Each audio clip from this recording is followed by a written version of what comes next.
কেশবপুর গ্রামে তিশা তার মায়ের সাথে থাকতো। তিশারা খুব গরিব ছিল। তিশা যখন খুব ছোট ছিল তখনই তিশার বাবা মারা যায়। পরিবারের হাল ধরার জন্য ওদের আর কেউ ছিল না, তাই তিশার মা মানুষের বাড়িতে কাজ করে সংসার চালাতো। মা, ও মা, আমার খুব খিদে পেয়েছে, আমাকে কিছু খেতে দাও না। ঘরে যে নুন ছাড়া আর কোনো বাজার নেই রে মা, কি দিয়ে খেতে দেই তোকে? একা হাতে আর সংসার চালাতে পারছি না, মানুষের বাড়িতে কাজ করে যা পাই তা দিয়ে তো ডুরাতেই পান্তা ফুরায়, এরকম অবস্থা। যা আছে তাই দিয়েই খাবো মা, আমার পেট ভরলেই হলো। চলো আমরা নুন দিয়েই ভাত মেখে খাবো। তিশা এক প্রকার জোর করে তার মাকে নিয়ে যায়। তিশার মা নুন দিয়ে ভাত মেখে তিশাকে খাইয়ে দিতে থাকে, আর তিশা সেগুলো মজা করে খায়। মা, তোমার হাতের নুন দিয়ে মাখা ভাতও আমার কাছে অমৃত মনে হয়। আমার আর বেশি কিছু লাগবে না, তোমার হাতে দুমুঠো নুন ভাত খেতে পারলেই হবে, তাতেই আমি খুশি। হয়েছে, থাক, আর বলতে হবে না। কি পোড়া কপাল আমার, তোকে এক সন্ধে ভালো মন্দ খাবারও খাওয়াতে পারি না। কেন যে উপরওয়ালা আমাদের দিকে মুখ তুলে তাকায় না? বাদ দাও না মা, তুমি থাকলে আমার আর কিচ্ছু লাগবে না। না খেতে পেলেও আমার কোনো আফসোস নেই। তিশা তার মাকে খুব ভালোবাসতো। এরপর তিশার মা তিশাকে বিদায় জানিয়ে কাজে চলে যায়। এভাবেই বেশ কিছুদিন চলে যায়। হঠাৎ তিশার মা খুব অসুস্থ হয়ে যায় আর বিছানায় পড়ে, কোনো কাজ করতে পারে না। এ আমার কি হয়ে গেল? আমি তো বিছানায় পড়ে গেলাম, কোনো কাজও করতে পারছি না। এভাবে সংসার চলবে কি করে? এভাবে চলতে থাকলে তো আমাদের না খেয়ে মরতে হবে। তুমি কোনো চিন্তা করো না মা, কাল থেকে তোমার বদলে আমি কাজে যাব। এবার তুমি ওই ওষুধটা খেয়ে নাও তো দেখি, না খেলে তো তুমি আরো অসুস্থ হয়ে পড়বে। তিশা তার মাকে ওষুধ খাইয়ে দিল আর এসব বলতে লাগলো। তিশার মায়ের সুস্থতার কোনো লক্ষণই দেখা যাচ্ছিল না। এসব তুই কি বলছিস মা? এত কাজ তুই একা কিভাবে করবি? তোর তো অনেক কষ্ট হবে, তোর যেতে হবে না, আমি বরং যাব। এভাবেই তো আর পড়ে থাকা যাবে না। না মা, এসব তুমি কি বলছো? তুমি অনেক অসুস্থ, এ অবস্থায় আমি তোমাকে কাজে যেতে দিব না। তুমি আর কথা বলো না তো, এখন চুপচাপ ঘুমিয়ে পড়ো। তিশা এভাবেই তার মায়ের যত্ন করতে থাকে।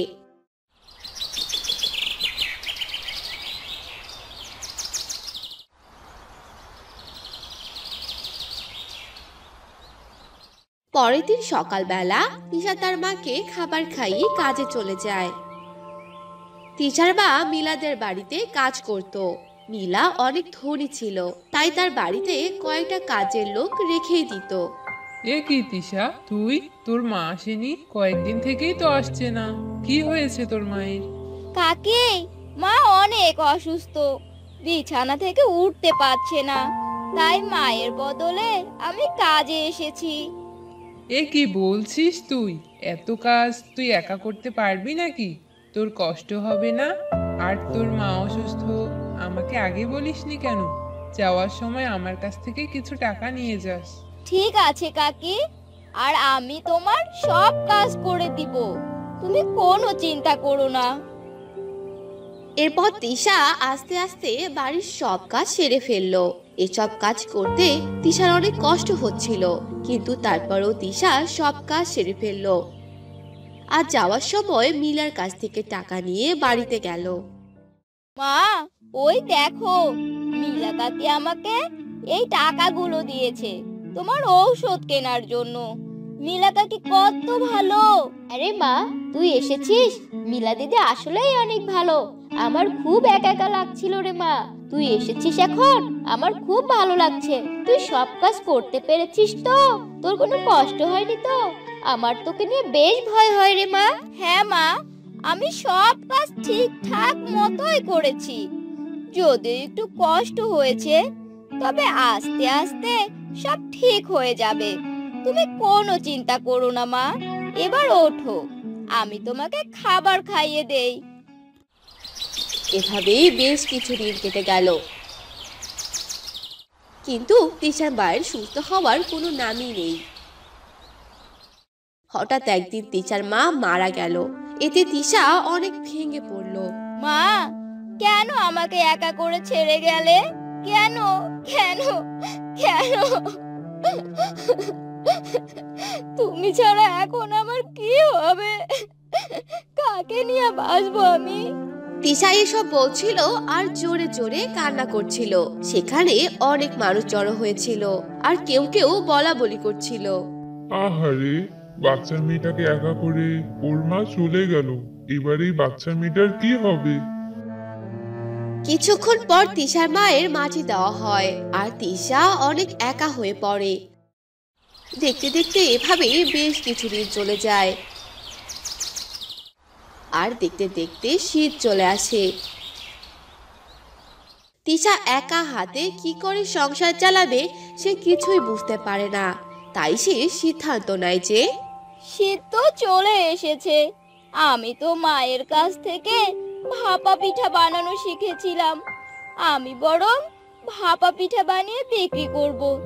এতে আর কিছু টাকা লাভও হবে আর আমি সংসারও চালাতে পারবো। এরপরে তিশা মিলার কাছ থেকে কিছু টাকা ধার নেয় আর ভাপা পিঠা বানিয়ে বাজারে নিয়ে যায়। আর বাজারের এক কোণে বসে বিক্রি করতে থাকে আর বলে, ভাপা পিঠা নিয়ে যাও, ভাপা পিঠা, গরম গরম ভাপা পিঠা, শীতের সকালের ভাপা পিঠা। তিশার কথা শুনে অনেক মানুষ ও দোকানের সামনে ভিড় জমায় আর ভাপা পিঠা নিয়ে খেতে থাকে। বাহ, খেতে তো বেশ দারুণ। তুই তো অনেক ভালো পিঠা বানাস। দে দে, আমাকে আরো কটা পিঠা দে। প্রাণটা জুড়িয়ে গেল। আহা হা হা হা। কিছুক্ষণের মধ্যেই তিশার সব ভাপা পিঠা বিক্রি হয়ে যায় আর তিশার অনেক লাভ হয়ে যায়। তাই তিশা বলে, বাহ, আজ তো বেশ ভালোই লাভ হলো। কাল আরো বেশি করে পিঠা বানিয়ে নিয়ে আসতে হবে। যাই, এখন তাড়াতাড়ি বাড়িতে চলে যাই, অনেক কাজ পড়ে আছে বাড়িতে। এরপর তিশা বাড়িতে চলে যায়।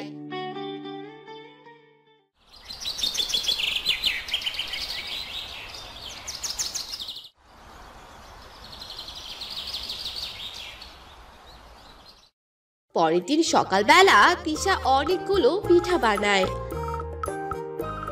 আর সেগুলো নিয়ে বাজারে চলে যায় আর কালকের জায়গায় বসে পড়ে। পিঠা খেয়ে যাও, পিঠা, গরম গরম ভাপা পিঠা, শীতের সকালের ভাপা পিঠা। এসেছিস তুই?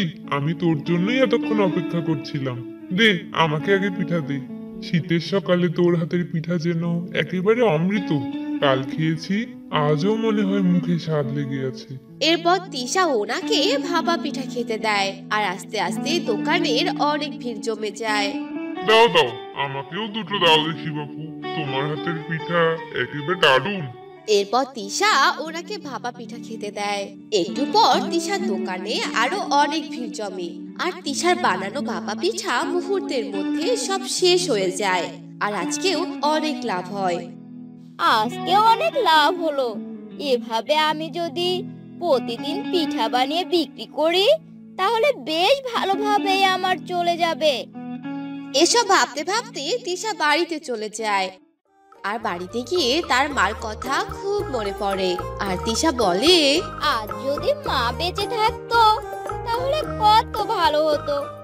আমি যদি মা বেঁচে থাকতে পিঠা বানিয়ে বিক্রি করতাম তাহলে আর আমাদের কোনো অভাব থাকতো না। তিশা তার মায়ের কথা ভাবছিল আর কষ্ট পাচ্ছিল। এভাবেই একাকিত্বভাবে তিশার দিন কেটে যায়।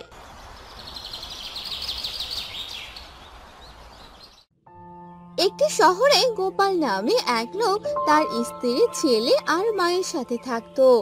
সে একটি চাকরি করত আর চাকরি করেই তাদের সংসার ভালোভাবেই চলছিল। হঠাৎ করে গোপালের মা ভীষণ অসুস্থ হয়ে পড়ে। বাবা, আমার শরীরটা বেশি ভালো লাগছে না, আমার জন্য ওষুধ নিয়ে আসিস। হ্যাঁ মা, নিয়ে আসবো। তুমি কোনো চিন্তা করো না, আমি এখন কাজ করতে গেলাম। আচ্ছা বাবা, যা তাহলে। এরপর গোপাল কাজে চলে গেল। আর তখনই গোপালের স্ত্রী মেঘলা তার শাশুড়ি মায়ের কাছে চলে এলো। হ্যাঁ মা, এভাবে সারাদিন পড়ে পড়ে শুয়ে থাকবেন নাকি? কোনো কাজ কি করতে হবে না? বাড়ির সব কাজ কি আমি শুধু একাই করব? আমার শরীরটা অনেক খারাপ লাগছে মা, আমি কোনো কাজ করতে পারবো না।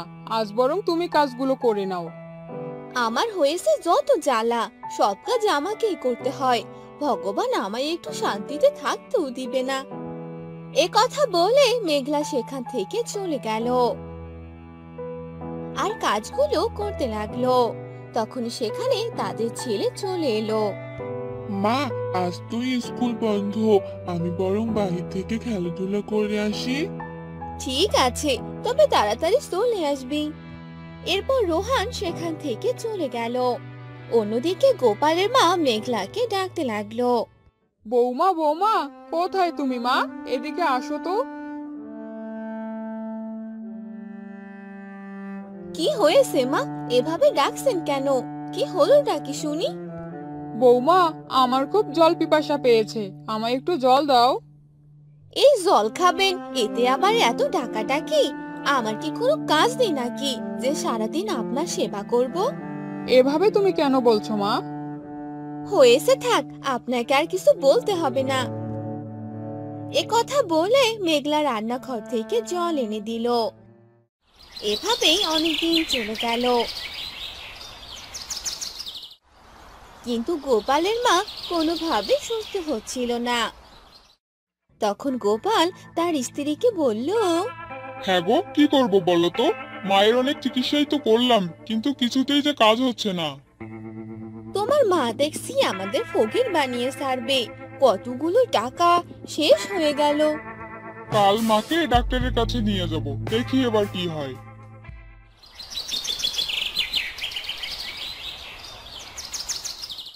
এই বলে গোপাল ঘুমিয়ে পড়ে আর মেঘলা মনে মনে বলতে থাকে, এই বুড়িটাকে বাড়ি থেকে বের করে দিব, তাহলে আর কোনো টাকা খরচ করতে হবে না।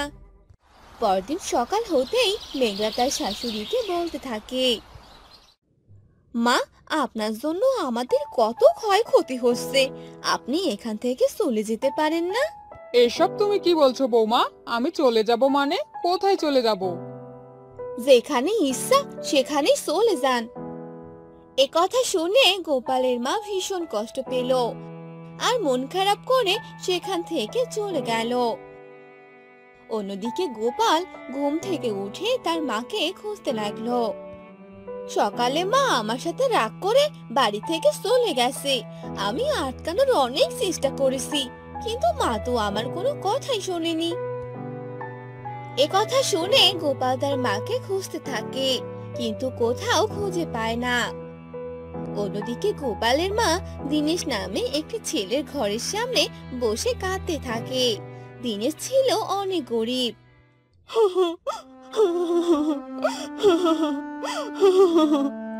কি মা, আপনি এভাবে কাঁদছেন কেন? কি হয়েছে আপনার? এরপর গোপালের মা সেই ছেলেটাকে সবগুলো কথা বলে দিল আর দীনেশ গোপালের মাকে নিজের বাড়িতেই রেখে দিল আর অনেক পরিশ্রম করে গোপালের মাকে সুস্থ করে তুললো। বাবা, তুমি অনেক ভালো। তোমার মতো আমার ছেলেটাও আমার অনেক খেয়াল রাখতো। আর আজ কিনা আমার ছেলেটা আমার সাথে নেই। এক ছেলে পাশে নেই তো কি হয়েছে? আমি তো আছি, আমিও তোমার ছেলে মা। হ্যাঁ রে বাবা।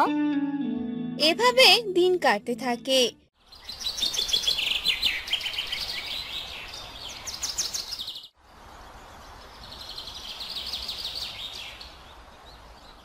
শীতও চলে আসে। শীতের সময় গোপালের মা ভাপা পিঠে বানিয়ে দীনেশকে খেতে দেয়। মা, তুমি কি রান্না করেছো? ভাপা পিঠের এত স্বাদ! এরকম স্বাদের ভাপা পিঠে আমি এর আগে কখনো খাইনি। তাই নাকি রে বাবা? অনেক মজা হয়েছে। হ্যাঁ মা, অনেক মজা হয়েছে। তোমার এই ভাপা পিঠে খেতে খেতে আমার মাথায় একটা বুদ্ধি চলে এলো। আমরা যদি একটা ভাপা পিঠের দোকান দিয়ে দেই তাহলে কেমন হয় বলো তো? আরে বাহ, এটা তো অনেক ভালো কথা বলেছো। এ কাজ করলে খুব ভালো হবে। মায়ের মুখে এ কথা শুনে দিনেশ বাড়ির পাশে একটি দোকান দিয়ে দেয়। আর দোকানের সাইনবোর্ডে লেখা থাকে মায়ের হাতের ভাপা পিঠে। আরে দিনেশ, এবার কি রান্না বান্নার কাজ শুরু করে দেবে নাকি? হ্যাঁ দাদা, আমার মায়ের হাতের ভাপা পিঠে খেয়ে দেখেন একবার। হ্যাঁ, দাও দাও, খাওয়ার জন্যই তো এলাম। এরপর দিনেশ লোকটিকে পিঠে দিয়ে দিল। পিঠে খেয়ে লোকটি অনেক প্রশংসা করলো। আর এ খবর চারদিকে ছড়িয়ে পড়ল। আর এ খবর মেঘলা জানতে পেরে গোপালকে বলল, হ্যাঁ গো, আমি শুনেছি এই পাশেই নাকি একটা মায়ের হাতের ভাপা পিঠের দোকান আছে। সেই ভাপা পিঠের নাকি অনেক স্বাদ। চলো না আমরা সেখানে যাই। হ্যাঁ বাবা, চলো, আমারও ভাপা পিঠে খেতে অনেক ইচ্ছে করছে। চলো না। ঠিক আছে, আমরা তাহলে কাল সকালবেলা ভাপা পিঠে খেতে যাব। এ কথা শুনে মেঘলা ও তার ছেলে অনেক খুশি হয়ে গেল।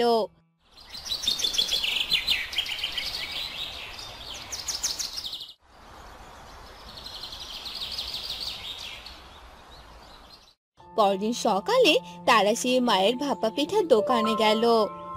আরে দাদা, শুনলাম আপনার এখানে নাকি ভাপা পিঠে অনেক দারুণ হয় খেতে। হ্যাঁ দাদা, আপনার এখানে বসে করুন, আমি পিঠে নিয়ে আসছি। এরপর দিনেশ পিঠা নিয়ে আসে আর তারা খেতে থাকে। এ কি, এটা তো আমার মায়ের হাতের বানানো ভাপা পিঠে।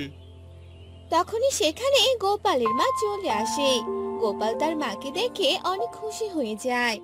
মা, তুমি এখানে? আমি তোমায় কত জায়গায় খুঁজেছি কিন্তু কোথাও খুঁজে পাইনি। তুমি আমাদের রেখে চলে এসেছিলে কেন?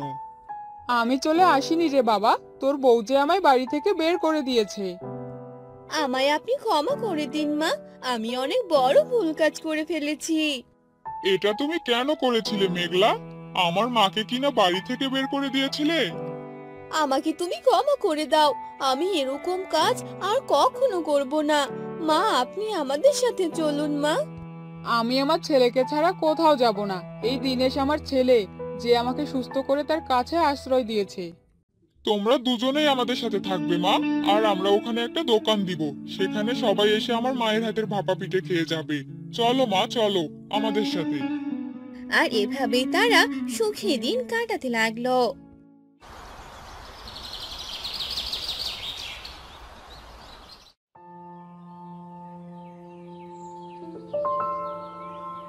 কই গো গিন্নি, কোথায় গেলে? খুব খিদে পেয়েছে তো, আর কাজে যেতে হবে তো নাকি? হ্যাঁ গো, তুমি বসো, আমার রান্না হয়ে গেছে, খেতে দিচ্ছি আমি, বসো তুমি। মেয়েটাকেও ডাকো গো, একসাথে বসে খেয়ে নেই।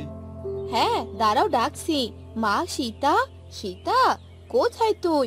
এদিকে আয় তাড়াতাড়ি, খেয়ে নিবি বাবার সাথে। আয় মা।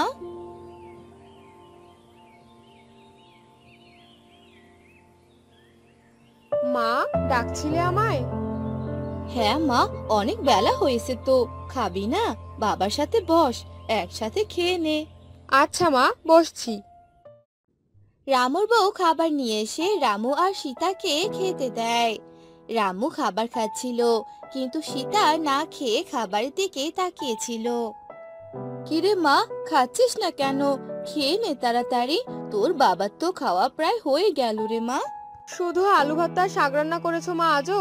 একদিন কি একটু মাছ মাংসও খেতে পারবো না? অমন করে না মা, খেয়ে নে মা, আমরা গরিব মানুষ রে মা। তোর বাবা তো অত বেশি টাকা রোজগার করে না, যেটুকু করে কোনো মতে আমাদের দিন চলে যায়। খেয়ে নে মা সীতা, ভগবান ঠিক একদিন আমাদের দিকে মুখ তুলে যাবে। আমি চেষ্টা করব তোকে যেন খুব তাড়াতাড়ি মাছ বা মাংস খাওয়াতে পারি। আচ্ছা বাবা, খাচ্ছি। রামু আর সীতা খাওয়া দাওয়া শেষ করে, এরপর রামু কাজে চলে যায়। সীতা তার মাকে বলে, মা, মা, আমি একটু বিনাদের বাড়িতে গেলাম। কেন রে মা, ওদের বাড়িতে কেন যাবি? দেখা করতে যাব, আর একটু খেলবো ওর সাথে, অনেকদিন যাই না। ওরা তো অনেক বড় লোক, আর বিনার মা একটু কেমন জানি অহংকারী, আমাদের ঠিক পছন্দ করে না। তুই যাবি আবার, তোকে কিছু বলবে না তো? উফ মা, এত চিন্তা করো না, কিছুই বলবে না। আর বিনা তো আমার বান্ধবী হয়। আচ্ছা ঠিক আছে, যা তাহলে। সীতা বিনার বাড়ি যায়। বিনার মা বাড়িতে তালের পিঠা বানাচ্ছিল। তালের পিঠার সুন্দর গন্ধ বের হচ্ছিল। বিনা, বিনা, কি রে বিনা, বাড়িতে আছিস? আরে বিনা, তুই এখানে কেমন আছিস বল? অনেকদিন পর দেখা হলো। আয় আয়, ভিতরে আয়। তোর সাথেই দেখা করতে এলাম। আমি ভালো আছি রে, তুই কেমন আছিস? কিসের যেন একটা গন্ধ বেরিয়েছে রে। আমিও ভালো আছি রে, খুব ভালো দিনে এসেছিস রে। মা তালের পিঠা বানাচ্ছে, তারই সুন্দর গন্ধ বেরিয়েছে। আয় ভিতরে আয়, চল তালের পিঠা খাবি চল। মা, ও মা, এদিকে আসো, দেখো কে এসেছে। কি হয়েছে, এভাবে ডাকছিস কেন? মা, এই দেখো গীতা এসেছে, আমাদের তালপিঠা খেতে দাও। তালপিঠা খাবো আর বসে বসে গল্প করব। তা সীতা, পিঠার গন্ধ পেয়ে চলে এসেছিস নাকি পিঠা খেতে? হ্যাঁ মা, তুমি এসব কি বলছো? ও আমার সাথে দেখা করতে এসেছে। সবই বুঝি আমি, বাড়িতে তো ভালো মন্দ খেতে পারে না, তাই এখানে চলে এসেছে। না কাকিমা, তুমি ভুল ভাবছো। আজ আমি আসি রে বিনা। সীতা মন খারাপ করে সেখান থেকে চলে যায়। সীতা চলে যাওয়ার পর বিনা তার মাকে বলে, মা, এটা তুমি একদম ঠিক করনি। সীতাকে তুমি এভাবে অপমান করলে। কালই আমি সীতার বাড়িতে গিয়ে ওর কাছে ক্ষমা চেয়ে আসবো। বাবা, একটা তাল এনে দিবে? তালের পিঠা খাবো। এখন তো তালের সিজন, সবাই তাল পিঠা বানিয়ে খাচ্ছে। বাজারে তো তালের অনেক দাম রে মা। মা সীতা, তোর বাবার কাছে তো অত টাকা নেই রে এখন, পরে খাস তাল পিঠা। না মা, আমি এখনই খাবো। কালই আমার তাল চাই, কালই আমি তাল পিঠা খাবো। আমি কিছু জানি না। ঠিক আছে রে মা, কালই আমি নিয়ে আসবো। কাজ শেষ করে আসার সময় নিয়ে আসবো। এই তো আমার ভালো বাবা।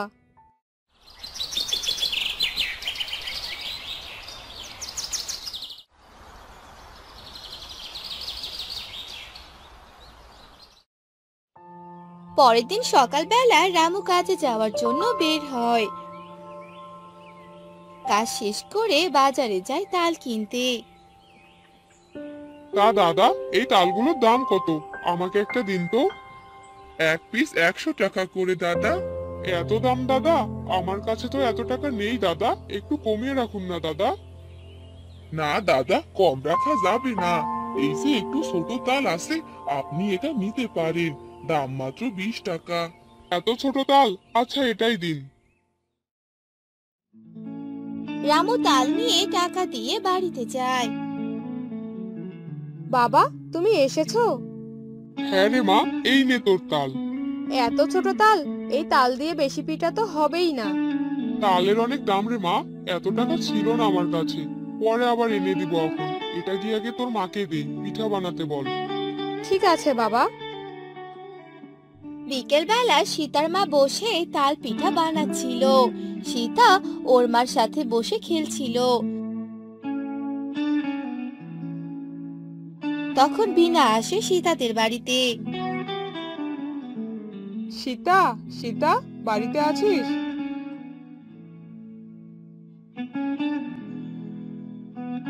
বিনা, তুই? হ্যাঁ রে সীতা, কাল মা তোর সাথে খারাপ ব্যবহার করলো। তুই কিছু মনে করিস না রে। মার হয়ে আমি তোর কাছে ক্ষমা চাইছি। আরে কিসব বলছিস তুই? আমি কিছু মনে করিনি। আয় ভিতরে আয়। সীতা বিনাকে নিয়ে ভেতরে বসায়। তারপর সীতা তার মার কাছ থেকে কিছু তাল পিঠা নিয়ে বিনাকে খেতে দেয়। তাল পিঠা দেখতে তো বেশ ভালোই লাগছে। হ্যাঁ রে, বাবা আমার জন্য একটা তাল নিয়ে এসেছিল। খেয়ে দেখ তো কেমন হয়েছে। বাহ, কি মজা হয়েছে তাল পিঠাগুলো। এত স্বাদ! আমার মাও তো এত ভালো করে তাল পিঠা বানাতে পারেনি। তাই? কই দেখি তো, আমিও একটা খেয়ে দেখি। আসলে তো খুব মজা হয়েছে তাল পিঠা। এত স্বাদের তাল পিঠা আমি আগে কখনো খাইনি। মায়ের হাতের তাল পিঠার জবাব নেই।